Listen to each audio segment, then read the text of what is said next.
আমরা সবাই জানি আমরা একদিন মারা যাব, কিন্তু কখনো কি এভাবে ভেবে দেখছি?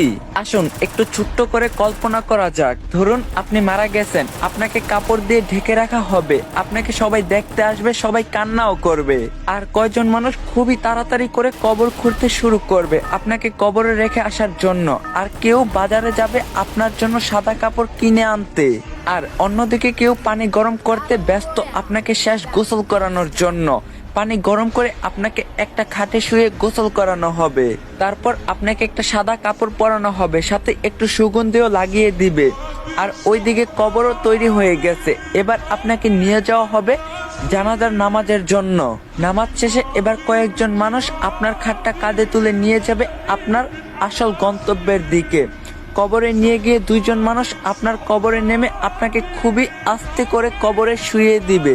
সাদা কাফনে মোড়ানো আপনার লাশের বাঁধন খুলে দিবে আর আপনার মুখটা বের করে দিবে। তারপর তারা উঠে আসবে আপনাকে একা রেখে।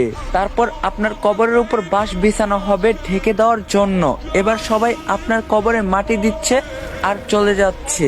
আপনার উপরে বিছানো বাঁশের ফাঁকা দিয়ে আপনার উপর কিছু মাটিও পড়ছে। এবার মাটি দেওয়ার শেষে সবাই দোয়া করে চলেও যাচ্ছে সেই 3.5 হাত অন্ধকার কবরে আপনাকে একা রেখে।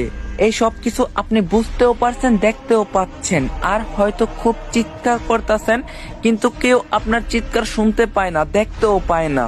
এবার শুরু হবে আপনার দীর্ঘস্থায়ী কবরের জীবন। কিছুদিন পর ধীরে ধীরেই সবাই আপনাকে ভুলে যাবে, আপনজন, বাড়ির লোক সবাই সুন্দর আনন্দে জীবন কাটাবে। সবকিছু ঠিক আগের মতোই চলবে, সব থাকবে, শুধু থাকবেন না আপনি। এখন একটু চোখ বন্ধ করে ভাবুন, যদি আজকে আপনি মারা যান তাহলে আল্লাহর কাছে কালকে কি জবাব দিবেন আপনি? চেষ্টা করবেন 5 ওয়াক্ত নামাজ পড়ার। আর বহুদিন পর ইসলামিক কন্টেন্ট নিয়ে ব্যাক করলাম। ভিডিওটা কেমন লাগছে অবশ্যই কমেন্টে জানাবেন, আর রিকোয়েস্ট রইল 3টা করে কপলিং করে দিবেন। তো দেখা হবে নেক্সট ভিডিওতে। আল্লাহ হাফেজ।